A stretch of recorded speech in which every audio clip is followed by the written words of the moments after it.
একটা গল্পে শুনছিলাম, আজকে সেই গল্পটা আপনাদের সাথে শেয়ার করবো আমি। একটা পুরুষ মানুষ,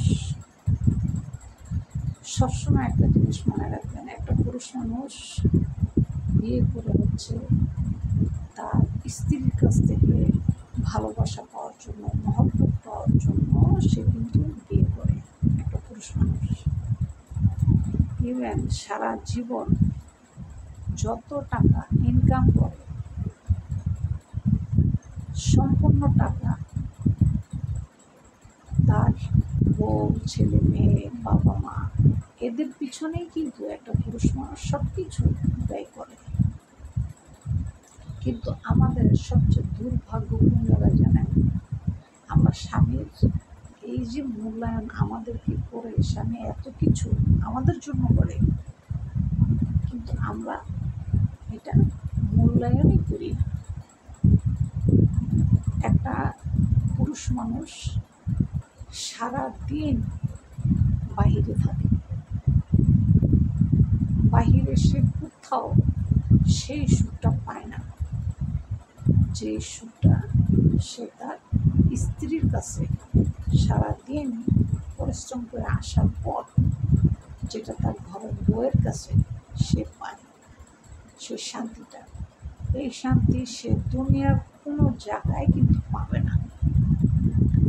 আর সেই শান্তি যদি একটা পুরুষ মানুষ ঘরে এসে না পায়, তাহলে সে পুরুষ মানুষের মন মানসিকতাটা কেমন হয় আপনি চিন্তা করেন, একটা চিন্তা করেন। এই জন্য একটা পুরুষ মানুষ আসলে তারা কান্না করে না, তাদেরও কিন্তু মন চায় কান্না করতে, তারা কান্না করতে আসলে পারে না। আমরা তো পারি, তারা পারে না। তারা কিন্তু বুঝাইতেও পারে না।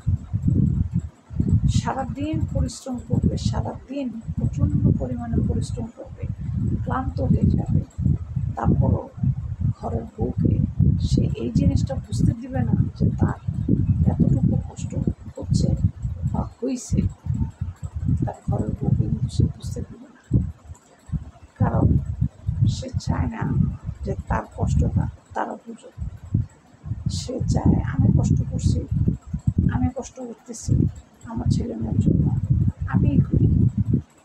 ওদেরকে শুধু শুধু টেনশন, স্ট্রেস, পেরেশানি এগুলো আমার দিয়ে তো লাভ নেই। কারণ ওদেরকে এটা যদি আমি বলি ওরা আসলে এটা বুঝবে না, এটা আমি ওদেরকে বললে ওরা বুঝবে না। তাই একটা পুরুষ মানুষ সারাদিন পরিশ্রম করে আইসা যদি তার বউয়ের মুখে একটা সুন্দর একটা হাসি দেখে, তখন তার সারাদিনের কষ্ট, সারাদিনের পরিশ্রম একদম শেষ হয়ে যায়, একদম শীতল হয়ে যায়।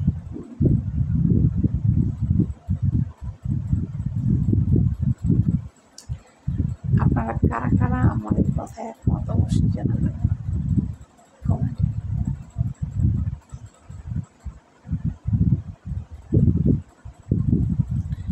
একটা পুরুষ মানুষ সারাদিন পরিশ্রম করলেও যখন তার ঘরের স্ত্রীর মুখে একটা হাসি দেখে, তখন সে মনে করে যে পৃথিবীর সব কষ্ট ঘরের বউয়ের হাসির কাছে সব কিছু হার মেনে গেছে, একদম হার মেনে গেছে।